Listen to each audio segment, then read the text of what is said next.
آپ کیا سمجھتے ہیں کہ ہم ایسے کو ملنگ تلنگ لوگ ہیں جس کے مرضی پیچھے لگ جائیں گے؟ ہم تو بڑے سیانے لوگ ہیں، ہم تو بڑی جلدی کسی بندے کو تسلیم ہی نہیں کرتے۔ ہر بندہ اپنے ابا کا نام اپنے نام کے ساتھ لگاتا ہے۔ ہم نے زندگی قادری لکھ کے گزار دی ہے ساری۔ آپ کیا سمجھتے ہیں کچے پکے لوگ ہیں؟ اور صرف یہاں نہیں، وصیت لکھ کے رکھی ہے، مریں گے بھی تو قبر پہ پہلے لفظ قادری لکھنا، اس لیے کہ خدا کے فضل سے ہم پر ہے سایہ غوث اعظم کا، اور ہمیں دونوں جہاں میں ہے سہارا۔ اور بڑی تحقیق کے ساتھ اور بڑی ریسرچ کے ساتھ اور بڑے سیانے بن کے، لیکن جس دن کا مان لیا ہے پھر بالکل ہی مان لیا ہے، پھر بالکل ہی مان لیا۔ آپ یقین کریں مجھے مزہ آتا ہے جب مجھے کوئی کہتا ہے قادری صاحب، بڑا مزہ آتا ہے، بڑا سرور آتا ہے۔ کوئی میرے نام سے نہیں نا پکارتا، اس کا بنا کے پکارتا ہے، کوئی اس کا بنا کے پکارتا ہے، کوئی اس کا کہہ کے پکارتا ہے تو ذرا چسکا آتا ہے، یعنی اس میں سرور آتا ہے، اس میں ذرا کیف آتا ہے۔ حضور غوث پاک آپ کی نسبت بڑی شان والی ہے، آپ کا مقام بڑا۔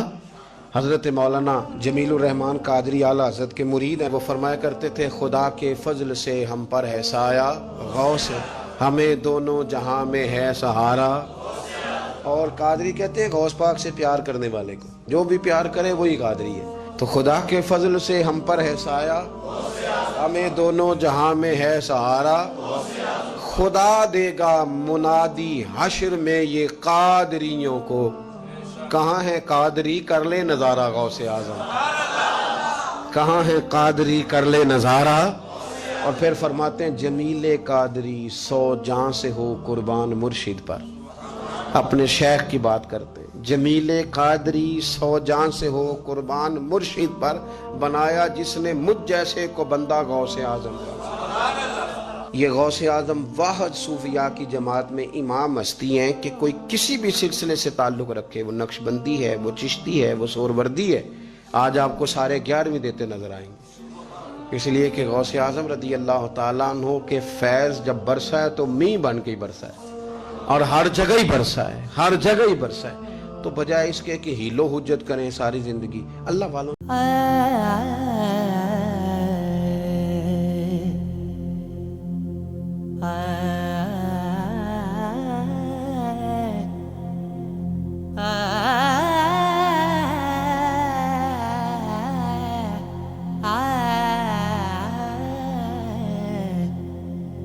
سر پر نہ آسمان ہو نہ یہ زمین ہو،